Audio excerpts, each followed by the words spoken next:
Welcome back to the Christian Sport Podcast. Great to have you with us. We've got a really interesting topic today. We're chatting about referees, officials, umpires, whatever they might be.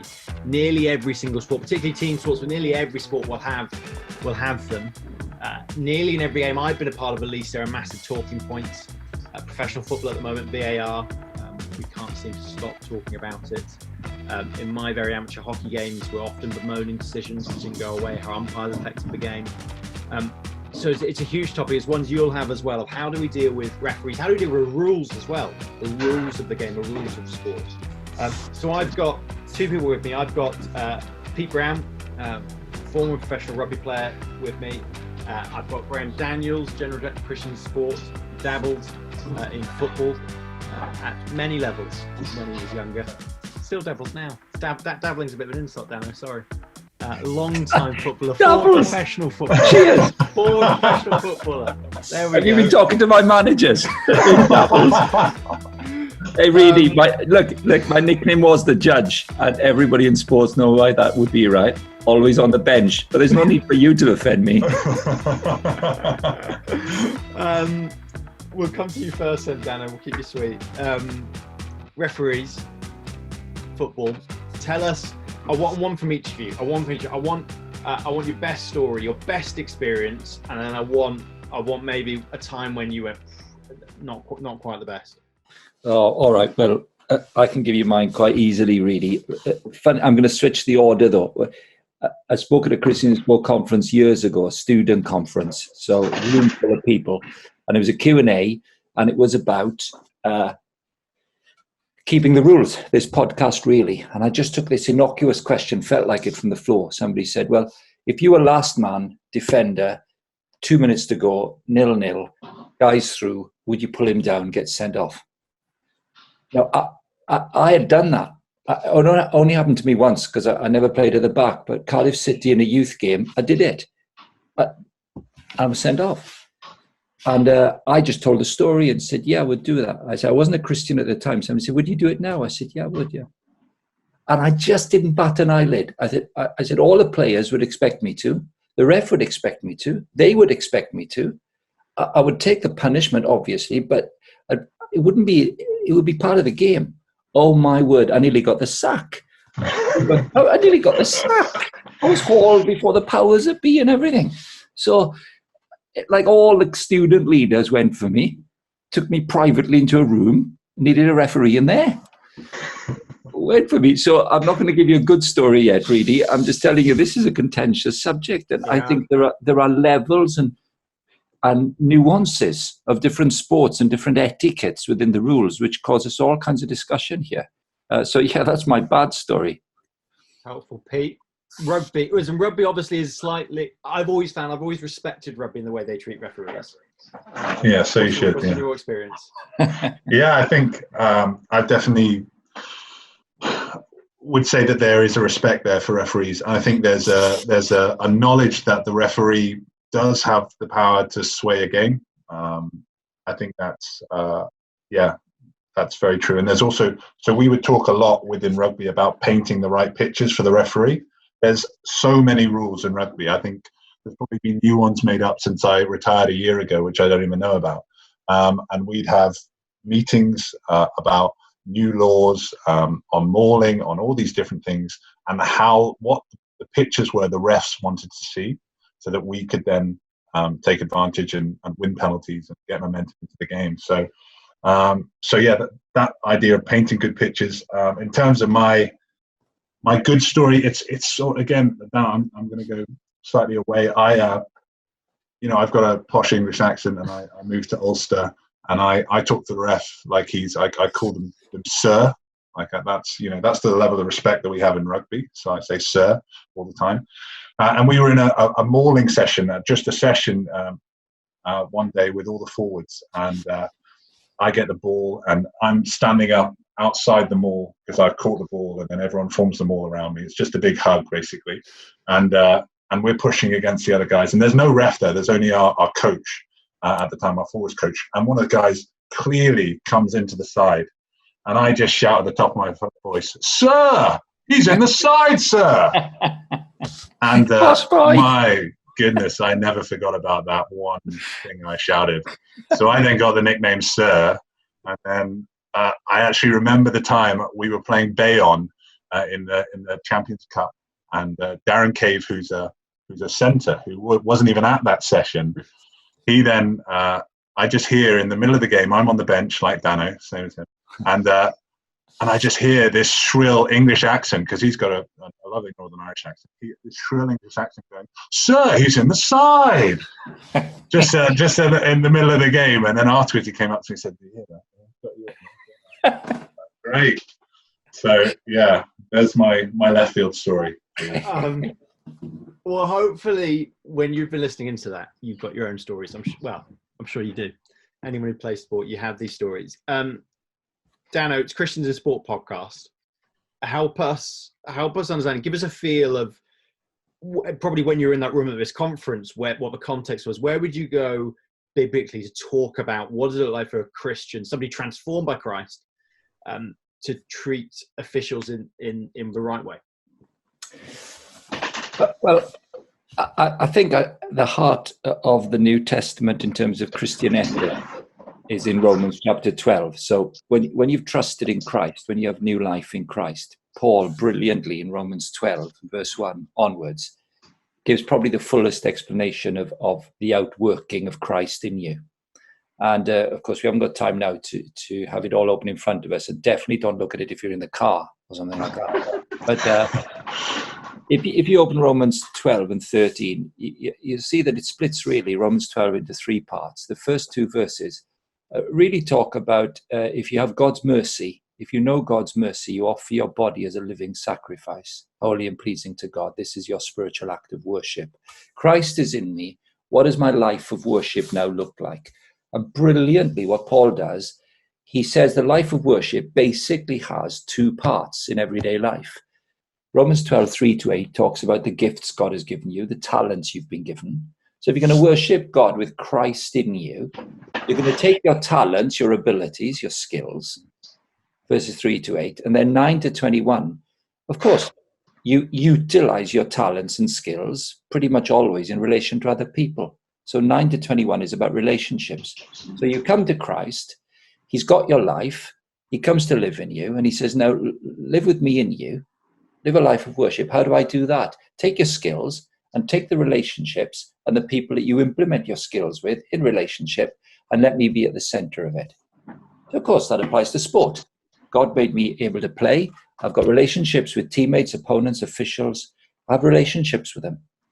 Just stick with me on this, because when it comes to the relationships in Romans chapter 12, verses 9-21, Paul splits it into two. 9-13 is about our relationships, if you like, with friends, with people that we're getting on with people who are for us. 14-21 is about your enemies. Bless those who persecute you. Bless and do not curse, for example. If it is possible, verse 18, live at peace with everyone. 19, don't take revenge, my friends, but leave room for God's wrath. So Paul is saying, if you've got me in you, if you've got Christ in you, and you've got talents, and you've got relationships, particularly relationships with opponents, we might say in sport, people contesting against us, don't you take revenge. Don't you take the law into your own hands. And then brilliantly, and stick with it one more couple of seconds, Romans chapter 13, Paul says, verse 1, let everyone be subject to governing authorities, for there is no authority except that which God has established. The authorities that exist have been established by God. Whoever rebels against authority is rebelling against what God has instituted. In other words, if we don't have somebody refereeing the country or the match, what will happen is when my enemies antagonize me and I take justice into my own hands, I'll probably go too far. If somebody slaps me a bit, I'll probably punch them out of anger. The point you have law at all in society is so that justice is done by somebody who can be cool and calculated and calm, not by the guy on the receiving end. Now, that's a long way round to saying the authority of the referee is crucial to sport, because without it, it's mayhem, because it's deeply competitive and we all get angry and frustrated. And we need somebody to activate the rules and not to depend on the participants to do it. So respect the referee is the fundamental axiom of Paul's approach if he was thinking about sport here, if he applied it to sport. So take us back to that example you gave at that conference, which caused such a furore. You're one-on-one. You've taken the man down, and so you've deliberately broken the rules of the game, the laws of the game. You might want to counter my language, but what was your argument for going? Yeah, that's fine. Well, I'd like Pete to come in a minute on this, but I just want to say there are two ways here of looking at it. There's the rules of the game. So let's take that example, which proved to be so horrendous, because I said I would do it as a Christian, you see. That was what caused the mayhem. I think it's because in soccer, for example, and each sport now has its different mores or cultures and so on, norms. In football, doing that, yes, it breaks the rules, but not one single person involved in the game, on my team or theirs, or the officials, would think I was shocking to do it. Within the norms of the game, you would do that.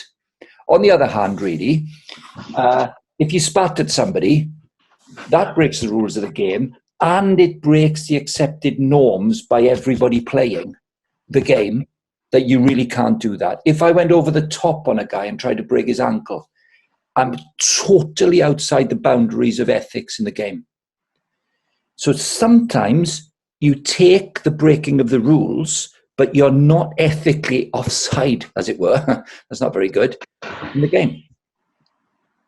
Yeah, so I within rugby we have this idea of professional fouls, which are you know if someone was going to score a try, I would try and look as legal as possible, but I'd lie all over the ball. I'd stop them getting the ball quickly, and there would be a punishment for that action, and we call it a professional foul, which is not the same as smacking someone off the ball or taking out someone. It is cheating. Wow. It is just going against the rules, but doing it because everyone can see that the other team are going to score. And like Danno said, I would agree that if that happened in a game for me where someone broke through, this would be the rugby equivalent, and they were going to score a try, I take them, I tackle them, I manage to make a tackle.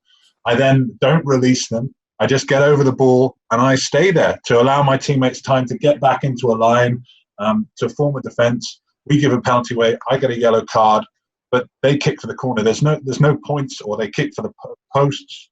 Like, I've stopped to try there. So it is like ethically, like the guys on my team would understand that is key to do. But I would accept that punishment because I knew I would know what I was doing. So the rules are key within that as well. Is the counter here? Well, I think this is the counter. We don't, as Christians, our norms, our ethics are not set by others who are not transformed by Christ. They're set by God. They're set by His Word, aren't they? They're not set just by us. Everyone else thinks it's okay, so I'll do it. Because if you play that down on any other case of ethics, then whatever else it might be, you go, well, the whole world thinks that's okay, and thus that's fine for me to then do that. But why is this different? Here's the big deal for me in this. The referee himself, in Pete's case, and certainly in my case, because I know it better than the rugby,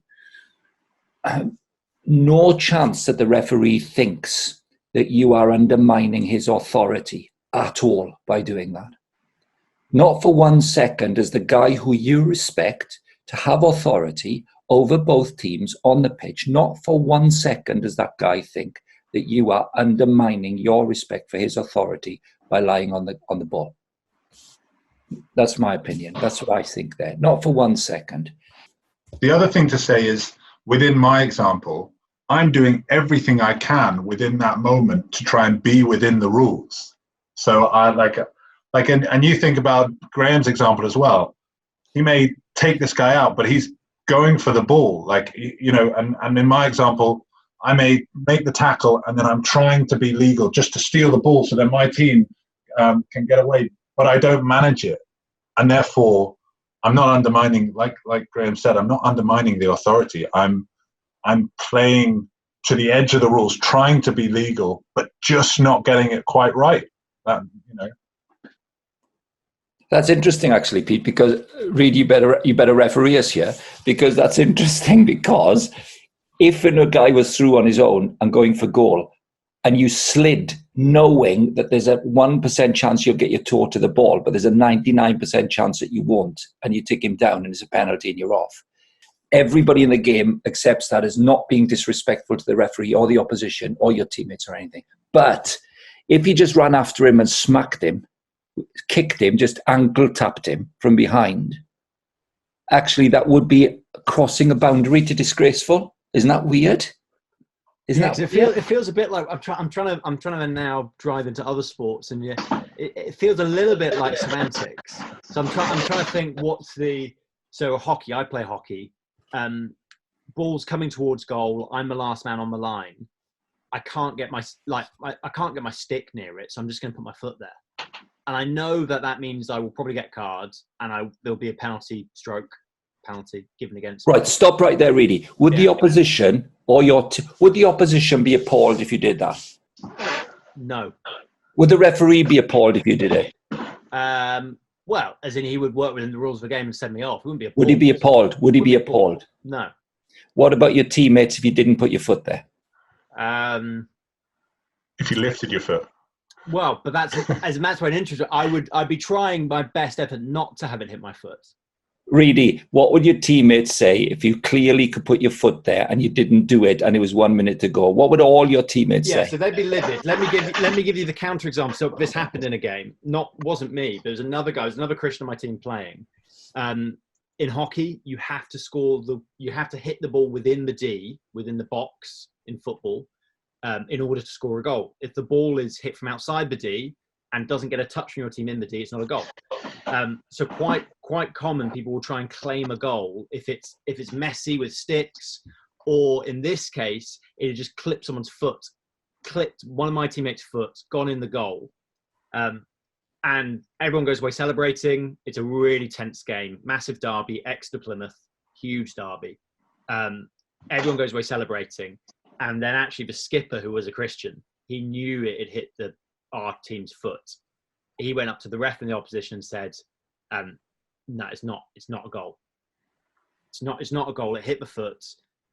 It's deceptive for us to claim it was a goal. We're not confused. We all know it hit the foot. You've just not seen it. So that's a different thing. It's different from the foot on the line. Foot on the line I can see, but that is... Oh, no, listen, but now real sports people who don't play, right, they'll be calling us all sorts of names now. People who play, sorry if I'm being offensive, but people who play understand exactly the nuance of what you just said. So I've got a parallel story. It could be stories all day here. Here's a parallel story. In a lower level football match, so it wasn't a pro game or anything, so the stakes weren't high, but the lived experience of the player, like your captain, really, was similar. The net's not attached properly. There's a corner. It's a really tense game. It's close. Somebody's headed it in, but it's gone between the post and the net because the net's not attached properly. And the lad is on the post and he knows it's gone in. It's gone behind the post and through the net. And the ref doesn't give it. He gives a goal kick. He said, ref, it went in. His teammates went bananas with him. The opposition were unbelievably respecting of him. And it changed the dynamic of that local derby, like two village teams for years. Now, but you see here, what we're doing in this conversation is we're saying the Christian life isn't lived out in some abstract, distant bunch of rules. It is a lived experience of people living within particular cultures because you take your talent and you have relationships with teammates, if you like, and opponent and the referee. And the godly thing is to say, how do I live for Christ here? And anyone who says it's black and white choices doesn't get the particular culture we're talking about. It's not like that. So let's mine in particularly to referees and treating referees. We're talking about rules a bit. Wrestle. But referees, Pete, we were talking before this. You captained in rugby. The captain is in the ear of the ref all the time. Sir? What does that look like, sir? Sir? That's why, yeah. So I mean, I've got a couple of examples of that where it's gone well and it hasn't gone. Where it's gone well for me and then it's gone badly for me. So one example, I think within rugby there is a level of respect for the referees, and I think that's just sort of instilled in us, and we understand there are so many rules within rugby, and I think I may have said that already, that it's difficult for them to get all of them. So that's why we talk about, as I said earlier, painting the right pitches, because you want to give them the right visuals to be able to ref it properly. But I was at a university game when I was at Durham. We were playing Leeds Met, and they had a lot of money. They were sort of the feeder for Leeds Carnegie Academy back then. I think it's now Yorkshire Carnegie, the club's called. And we went down there, and I was involved with Newcastle then, and I was being released to go and play, and I just kept on chatting to the ref all game. I think I was captain that game because the captain was away, but I was just chatting away to the ref all game, like during everything. We won the game narrowly, which was good. But afterwards, I went to shake his hand, and he wouldn't shake my hand, and I was just like, oh. At that moment, I was like, I probably went too far there. I probably was just chirping all day, like not even noticing myself, being competitive, trying to sway him. Whatever it was, it just went too far, and he wouldn't shake my hand. That's the only time that's ever happened, and that made me evaluate myself. And then there's another one where I became the 18th for Ulster. I became captain in a tight game against Cornish Pirates in the British and Irish Cup a couple of years ago, and my wife was on the sideline and she was watching, and she was just like, "Were you in trouble, Pete? Because you just stood next to that ref all day. People were just saying, where's that guy with the ref all the time? Just send him off. He must have done something wrong so many times." But I'd become captain, and he would talk to me all the time. So I had his ear, as it were, and we'd give him a little bum tap, and just get on well with him. I'd try and get in his ear to not to sway him in a bad way, but just to let him know that actually I don't think that was fair, what happened there in terms of the breakdown or whatever it was. I would just be in his ear in a very polite and respectful way. And that's the cultural nuance that we're talking about with Danno. That's how you hear it all the time.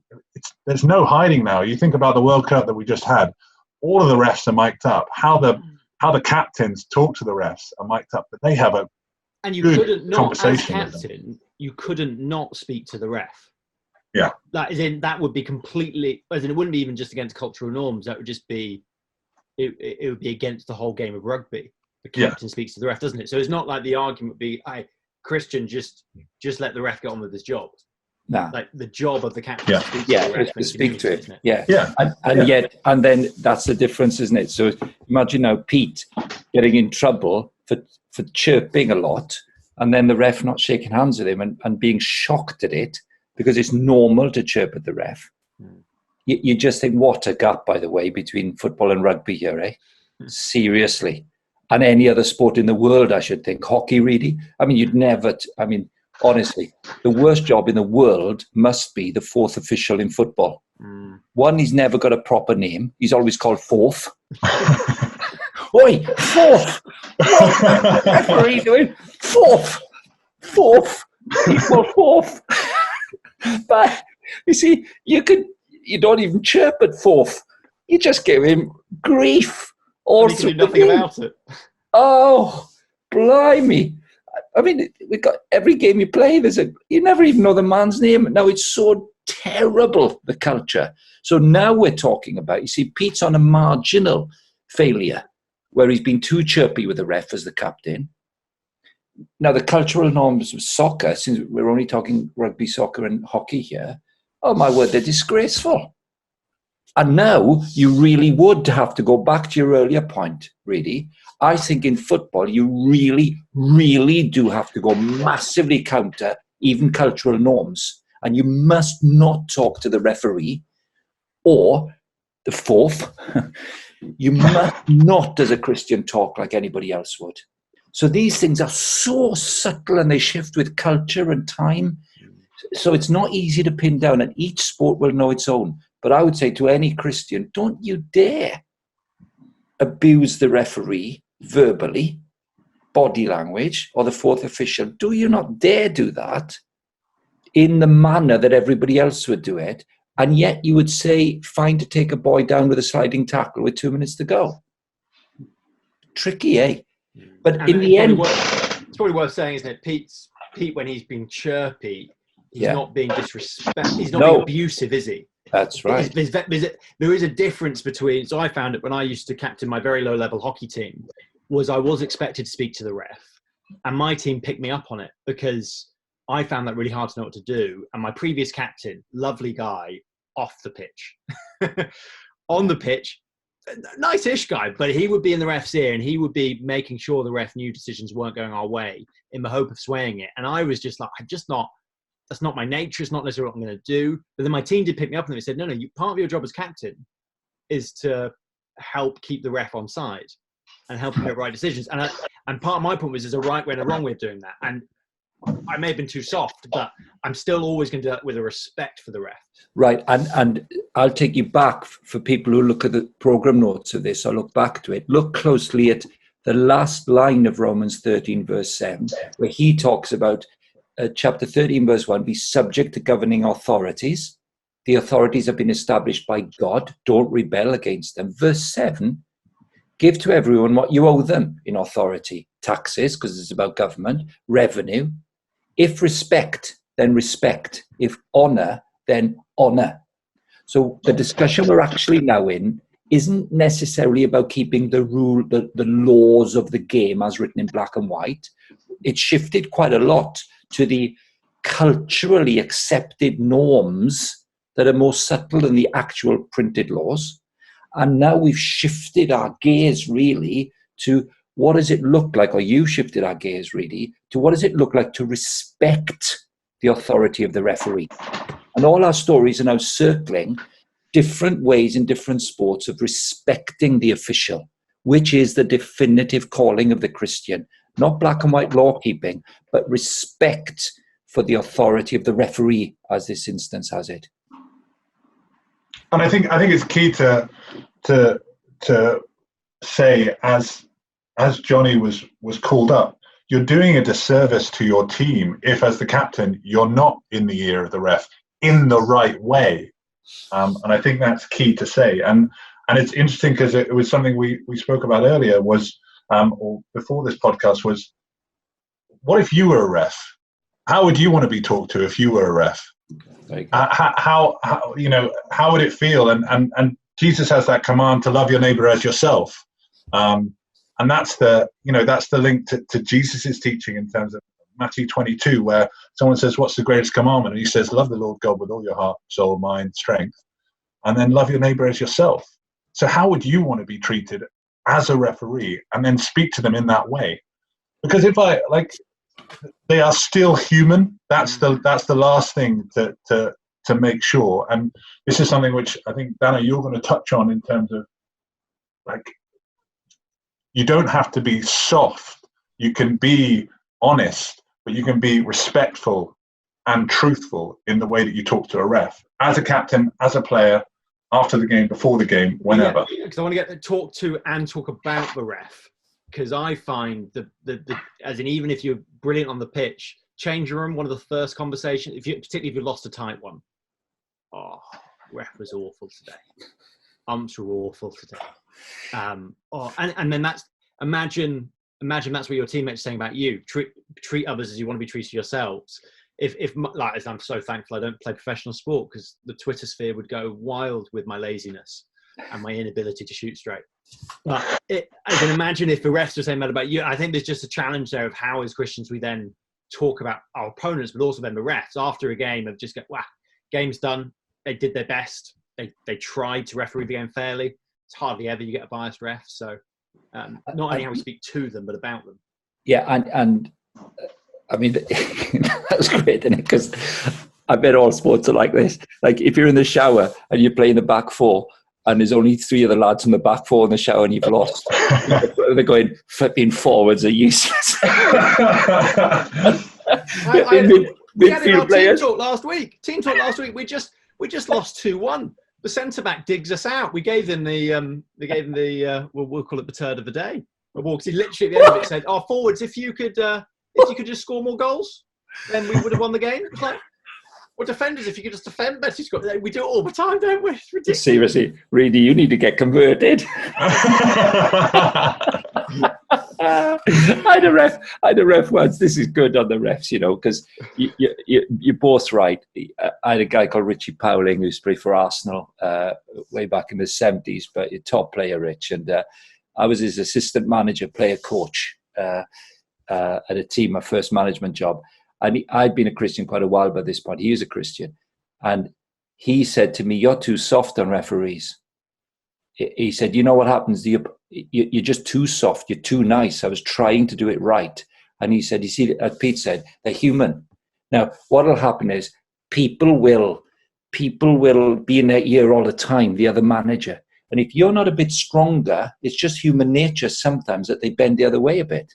So you can't just be soft. Because there's a psychological dynamic in that as well. Interesting, isn't it? And funny enough, a few weeks later, I was playing, I think it was the Midlands somewhere, Bromsgrove or something, in the Southern League. I think it was Bromsgrove. And there was this lad, and I was on good form, boys, I have to tell you. I was jinking him. I was like 35, but, half a yard, bit of pace. And he's kicking lumps out of me, this young lad. He's about 22, and he's flipping kicking me. And he's digging me out all the time, and there's a throw-in. So somebody went down injured, and it was about 40 minutes in, and there's a bit of a serious injury the other side. So the ref wanders over. And I said, "If you've got a minute," I'm thinking, Richie Powling said, "Don't be too soft." She says, yeah, what's up? I said, "Hey, number 2, he's right back." I said, "Ref, seriously, see this lad here? He's 13 years younger than me, I reckon, 15 years younger than me. Honestly, there's 2 things can happen in this game. We'll both get sent off, or I'll get him sent off because I'm more experienced than him. So, mate, what we're going to have to do now is get the ref to tell you to wind your neck in, calm yourself down so we can both finish the game because I'm more experienced and I'll get you sent off." So, ref, he's doing my head in. He's just kicking me on the sly all the time. By this point, there's about 10 players around us. The line knows around us, and the ref's going, "Are you a nutcase? What are you doing?" I said, "Well, look, I want to play the game, right? Sport is about having talent and relationships. This guy's my opponent. He's my competitor. I want it to be a good game. I want both to stay on the pitch. I want to see if I'm good as a 35-year-old against a 20-year-old. I want him to learn from me. It could be a great game of football, or we can both get the hump because one of us gets sent off, both of us get set up. So I'm just saying, I'm just trying to help you, ref." And he laughed his head off after the game. But I think of the story because there's something in there about not being soft. Don't ever take the ref on. Culturally different in rugby and football and hockey. And at the same time, there's something about saying, how would he want to be treated? How would I treat him? Because that is respect. That's respect. I like that. Love your neighbor as yourself. Matthew 22, right? 38. Love your neighbor as yourself.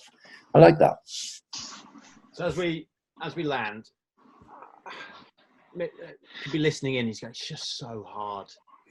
I find this such a wrestle. It's so hard to respect. But when the ref's awful, so hard. Or when I know I can maybe get a victory for my team by really bending it this way or twisting it this way, it's so hard." How can we live distinctly? Like, where does the power come? Because every part of my nature just wants to go, "I could do this better. I want to do it this way. I want to do it that way." How does having Christ at the center change how we then live? Well, I think that's a really good question, and I think it relates to understanding our standing in Christ, as in without Jesus, and I think this comes back to this whole idea of humility, understanding that actually without Jesus, I am nothing. having that perspective of understanding your standing with Jesus and your identity being in Christ. So when God looks at me, he now sees Jesus. So if you're able to maintain that, then you struggle to as humility is, it's this idea of not thinking less of yourself, but thinking about yourself less. So therefore you're able to look at someone else and go, look, I understand that I get things wrong every day. I make mistakes every day, but because of Jesus, I am made right in God's eyes. I have salvation, eternal life.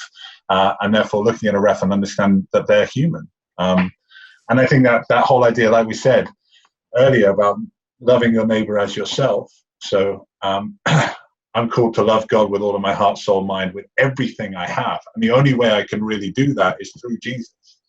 And therefore love your neighbor as yourself. So therefore I can therefore love my neighbor as I love myself. I wouldn't want harm for myself. I'd want to respect myself. I'd want to be talked to in a certain way as well. So I think that's a good way of thinking about it. Yeah, I think I'd add to that as we draw in, what's fantastic about being on the Christians in Sport podcast is, Pete's just described it. If you have a relationship with Christ, he died for you. He loves you despite all your failures, and you're made clean before God. You have a new start in life. But what doesn't change, and this is the brilliant bit, isn't it? You have a new start. Christ is in you. But what hasn't changed is that your talents, if they lend themselves to sport, and your myriad of relationships surround being in sports clubs and teams. But Christ is in it with you. It's fantastic. It's electric. So podcasts like this, how do we deal with refs, breaking the rules, keeping the laws, the norms of the game, the values of the teammates, all sorts of wonderful things spin out from it. What really captures my imagination is that every letter Paul writes, he talks about what it is to meet Christ. And as Pete just outlined, what that means in the way you treat other people. How does it spill over to other people? And so for me, it spills over in saying, I have the privilege of having talent, Romans 12:3-8, and relationships, Romans 9-21. Some of those relationships are difficult because I'm competing, contesting, frustrated, angry, disappointed, sad, miserable, full of myself. How can I ask Jesus to help me to respect Romans chapter 13, verse 7, the authority of the officials, and to treat him as my neighbor in the way that I would want to be treated? I won't be too soft. I won't be too harsh. I won't be too quiet. I won't be too loud. I will look after my teammates appropriately, but I will honor the official in the game. So I just think we have an incredible opportunity to keep thinking this through. And finally, for me, boys, it would be the great thing about the Christian life is that it's a school for learning. We spend the rest of our lives learning to enjoy Jesus in me in sport, failing, growing, learning, failing, growing, learning. What a place to be. I don't know. I want to spend the rest of my life doing it. Great. Thanks both of you. That's been fun. That's been fun to debate, discuss, and wrestle through. And I'm sure you'll have lots of questions as well. Send them in. Send in your scenarios. You never know. We might do a bit like an Ask the Ref style. Send them to Sir Reedy. Send them to Sir. I like that. If you send them to podcast@christiansport.org.uk, we'll forward them to Sir, and Sir can have a look at them definitely. So thanks for joining us. We do have we have blogs, we have Bible studies on this topic, many more topics as well of what it looks like to be a Christian in the world of sports. There's loads of great issues to keep wrestling with as we look to live as Christians in this exciting world, in this school of discipleship, as Danno has put it, a place where we can learn what it looks like to follow Jesus. So it's exciting, it's fun. There's loads on our website. Do head there, do get in touch with us. You can hashtag AskCIS as well. If you've got a question, email podcast we'll get in touch there, or you can find us on our website. Until next time, see you later. Bye-bye.